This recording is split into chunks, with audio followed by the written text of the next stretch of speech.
సౌదీలో యజమాని చేతిలో చిత్రహింసలు అనుభవించిన నిజాం అనే వ్యక్తిని టీడీపీ నేతలు క్షేమంగా అనంతపురానికి తీసుకొచ్చారు. నెల రోజుల క్రితం సౌదీలో తీవ్ర ఇబ్బందులు పడుతున్న నిజాం వీడియో సోషల్ మీడియాలో వైరల్ అయింది. ఈ విషయాన్ని టీడీపీ నేతలు మంత్రి లోకేష్ దృష్టికి తీసుకెళ్లగా వెంటనే సౌదీలోని తెలుగు అసోసియేషన్ సభ్యుల సహాయంతో నిజాంను రక్షించారు. అనంతపురానికి తిరిగి వచ్చిన నిజాం CM Chandrababu, deputy CM Pawan Kalyan, మంత్రి లోకేష్, ఎమ్మెల్యే దగ్గుబాటి ప్రసాద్ చిత్రపటాలకు పాలాభిషేకం చేసి కూటమి ప్రభుత్వానికి కృతజ్ఞతలు తెలిపారు.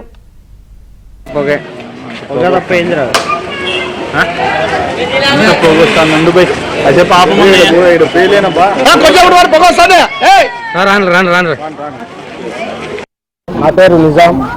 నేను సౌదీ దేశానికి వెళ్ళాను. అక్కడ నేను డ్రైవర్ని. నా కపిల్ చాలా ఇబ్బందులు చేశాడు. ఇట్లా నారా లోకేష్ గారికి వచ్చి ఒక వీడియో చేసి పెట్టాను. అది వచ్చి నారా లోకేష్ దగ్గర వెళ్ళింది. మా దగ్గుబాటి వెంకట ప్రసాద్ సార్ గారు, ఎమ్మెల్యే గారు ఇది స్పందించి వెంటనే నాకు వచ్చి 20 రోజుల్లో నాకు ఇక్కడ హామీ ఇచ్చారు. ఒక నెలలో అయింది. మొత్తం ప్రాసెస్ అంతా అయ్యి ఈ పొద్దు వచ్చి నాకు ఇక్కడికి తీసుకొచ్చారు. చాలా ధన్యవాదాలు మా ఎమ్మెల్యే గారికి, మధున్న గారికి, అలాగే మా రాయల్ మధు గారికి, మా బావ గారు ఇస్మాయిల్ గారికి, అందరికీ ధన్యవాదాలు చెప్పుకుంటున్నాను.